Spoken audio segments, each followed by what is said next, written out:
creemos en una arquitectura limpia, en una arquitectura sensible, donde la luz es el material principal.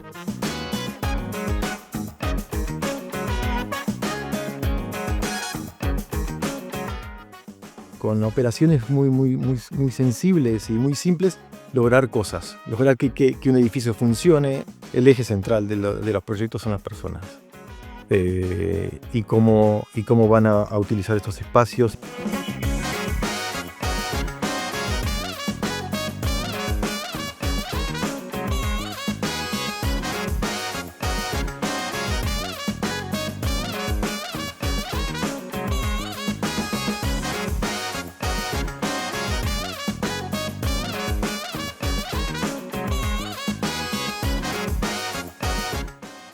En cuanto a la prefabricación, yo creo que el futuro está por ese lado, está por ese camino, evidentemente.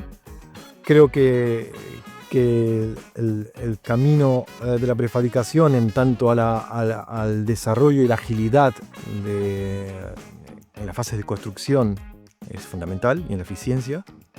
Pero creo que la prefabricación que va a perdurar es la que permita y tenga flexibilidad para la composición arquitectónica, para dar libertad al arquitecto y poder crear y diseñar.